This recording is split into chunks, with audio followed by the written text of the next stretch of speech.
All right, everybody. So now what we're doing is we're going to clean the hairline with some alcohol, right? So step 2, we're going to do the skin protect, right? And what the skin protect does is it builds a barrier from the skin to her glue, so that way when she sweats, the wig isn't removing.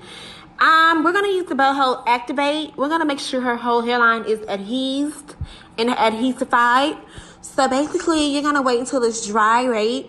Until you apply your wig. 3 little layers and boom. Yes, honey. Look at that. Wet lace. Yes. Okay. She had a low hairline, honey. And we still made it work, honey. Yes. Her hairline was low down like these niggas. But yes, honey, my beautiful, gorgeous client is getting married this weekend, honey. Yes, she got her man. Yes. Okay. So we combing these curls out to the bite. And we combing it to the front, honey. As you can see, she's done.